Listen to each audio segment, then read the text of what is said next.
Hey everybody. So today it's kind of wet and nasty. We've had a good bit of rain here lately. But today I'm working on getting a load of logs out that we've got skid up here on the deck. I've already hauled off 2 loads of logs and got the deck cleared off, and now we're going to work on getting this load out. This is a big red oak tree here that I'm loading.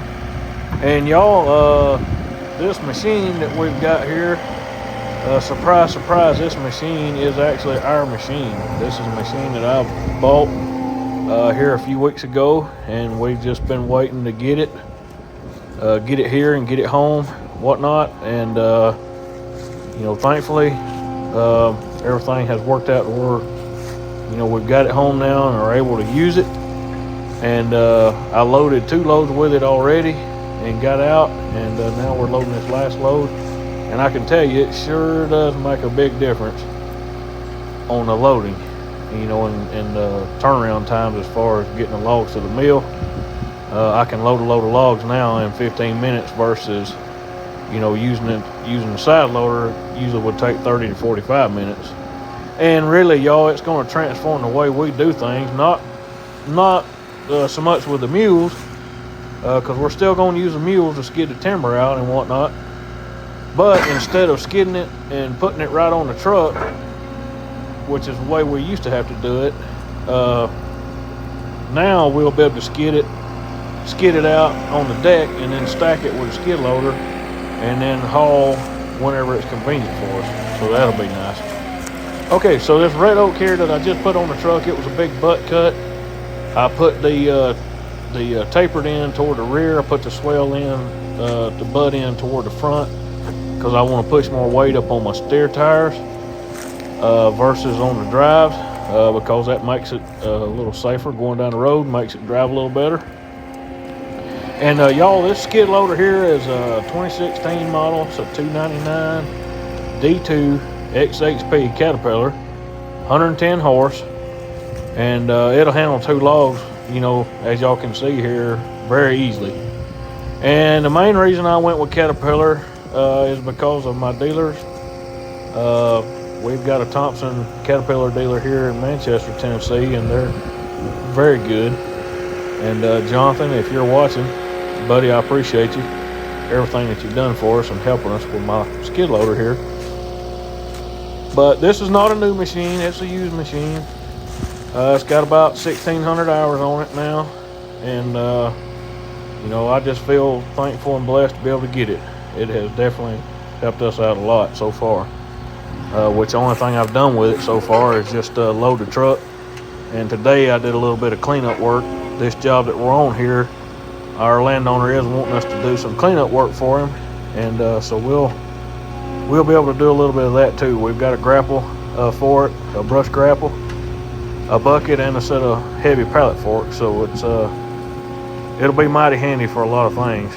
Loading logs, clearing brush, fixing roads, doing dirt work, whatever we need to do, it'll be real handy for that. So I wanted to just take a little bit of time and kind of show it to y'all and let you see some of its capabilities. Loading these logs here ain't much of a chore. That big one, that big red oak was a pretty hefty log, but y'all can tell it, it lifted it no problem. It's a pretty stout machine, y'all. I tell you, I've tried a bunch of them. I tried Bobcat, Kubota, several different brands, and I settled with Caterpillar just because of knowing them and running a lot of different heavy equipment. Plus, like I said, the main thing was the dealer support. And Thompson here in Manchester is really good about getting the machines in and out and getting them back to you. And if you got a machine that's down, they can, get you a rental and keep you going, so that's the main thing. We've only got one machine. We're a one-man operation, one machine operation, so, we don't really have a backup. So it's nice to have a dealer, that'll support you, in the event that your machine breaks down. They'll have another one there ready for you.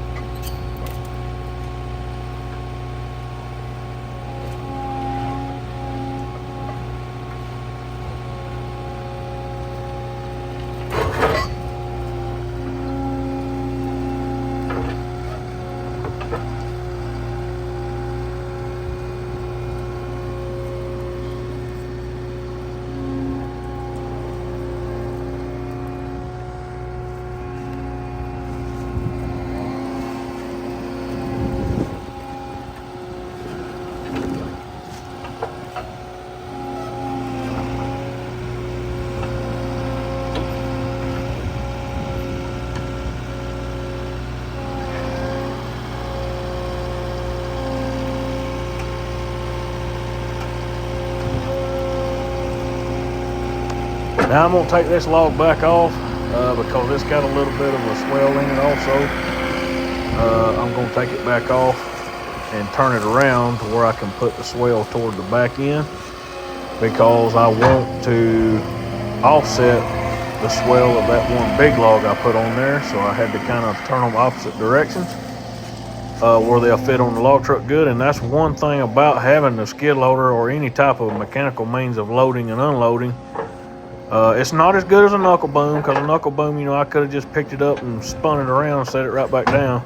So it's not as good as a knuckle boom, but for what we do in our operation, this skid loader is the way to go. You know, for cut up logs and a mule or horse logger, it's a real good asset to us. But y'all be able to see when I set this log down against the stakes on the other side, it'll kind of halfway lay flat, which is what I was after, because that butt log that I put on here had a lot of swell in the butt end of it. But see there how it kind of sets up a little bit straight now, and that's what I was after. And you know, loading the truck with this skid loader versus using a side loader kind of is a little different. With the side loader, you know, you've got to plan where your logs go also. You want to put big logs on the bottom. Well, with the side loader, you want to put a few small logs on first, and then put the big logs right on top of those, just to kind of cushion the fall.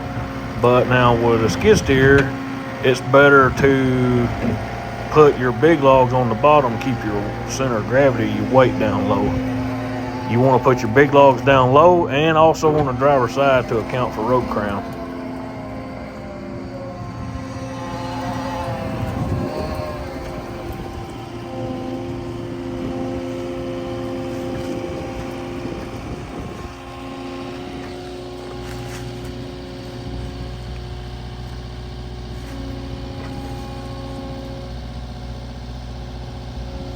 Now we're getting down to the short rows on this job here.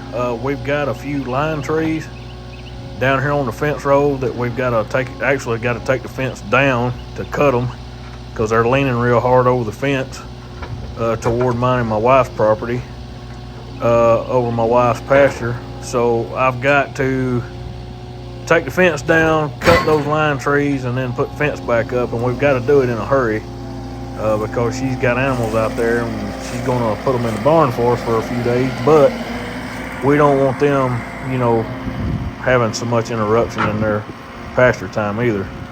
So I'm waiting on Skylar to get back with me. He'll be back this week, and he can help me a little bit, and hopefully we can get those line trees down. It's going to be cold, and it's been raining. It's a little muddy, so it's a little bit less than ideal conditions, but we're trying to get finished up on this job so we can move to the next one. The rain is going to affect us on the next job more so than it does here. This job, we kind of planned it to be out of that bottom down there, you know, before this time of the year, because I knew it was going to be wet. However, on the next job, we don't have that luxury. And I'll show y'all more about that when we get to it. But between loading the logs here and doing a little bit of cleanup work, that's basically what I did today while I'm waiting on Skylar. I am exercising the mules in between. I'm still doing some single training with them and keeping them worked and keeping them exercised. And I'm going to make another video of some of the training I've been doing with them, because I want to show y'all some things that I've kind of started doing a little bit that has really helped me improve my mules a lot, as far as like taking notes and keeping up with different things and being able to bring them in together.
Now, something else I really didn't think about until after we started using the skid loader here recently is the fact that, you know, being able to place these logs on the log truck versus throwing them up there with the side loader.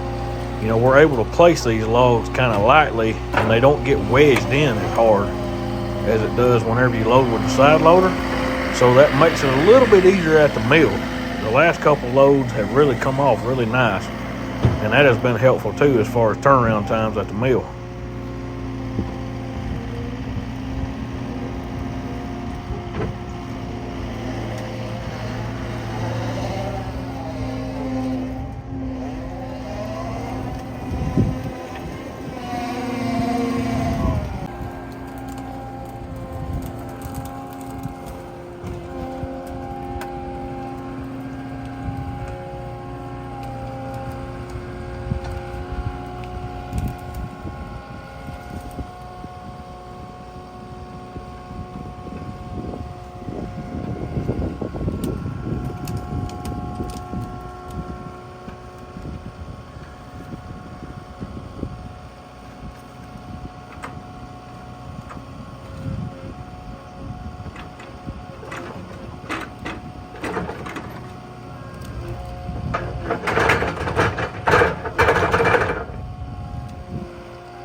Now this is sort of an odd load because we don't have quite enough logs to finish out the load.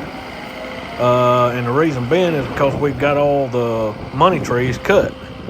The ones down on the fence row that we've negotiated it with the landowner to let us have those trees 100%, since we're going to have to do a lot of extra labor to cut them. So this will be the last load on our landowner's part that he gets paid for. And then we'll have about 2 loads on the fence that we'll get 100% of just because of the labor. But I could have stacked 1 or 2 more logs on this load here. And to be honest with you, it's probably a good thing that I didn't put a few more logs on it because it is wet right in here going out. And I actually did cut down just a little bit and I got stuck. Not bad, but I cut down a little bit, and I actually got Marcy to drive the skid loader and had her pull me on through it. And I didn't want to mess up the landowner's, drive here no harder than I had to. So I just got her to help me, pull me on out, and everything was fine. All right, so now I'm gonna get the chains on and get it bound down, and then get this load to the mill.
Now my back chain didn't quite make it over. It got stuck right on top. So I'm going to have to pull it back across and redo.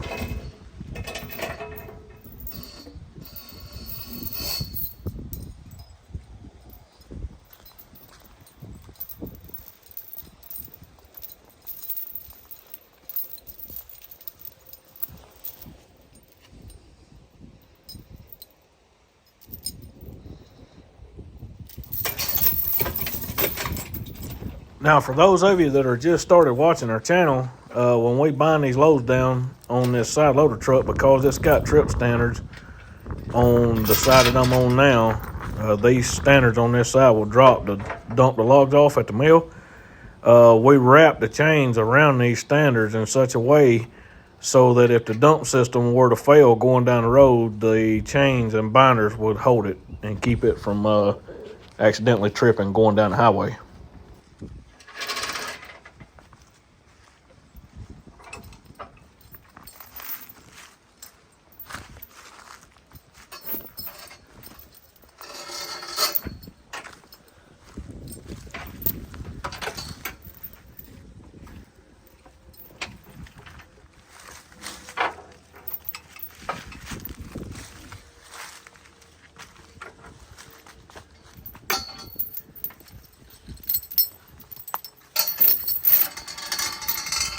And the way I hook my chains is I go from the frame around the standards up over top of the load and down the, around the standards on the other side and then back to the frame. So it's, it's hooked on the frame on each side. And y'all, I'm actually going to have a video coming out of taking y'all with me, or a little ride along in red to the mill. And it's actually going to be road trip there and also dumping the logs off, an up close view of, what it looks like getting the logs off of the truck and whatnot. So y'all kind of be looking for that video as well.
Well, y'all, I'm going to finish binding this thing down and go around on the offside and make sure all my chains is in good shape and get out of here with this load. Y'all be looking for that next video coming out on the ride along, and I'll have some more video for you coming up on a little bit of cleanup work with the skid loader, and also some more logging videos with the mules. We'll be doing that soon too. But look here, y'all take care, and thanks for watching. I appreciate it.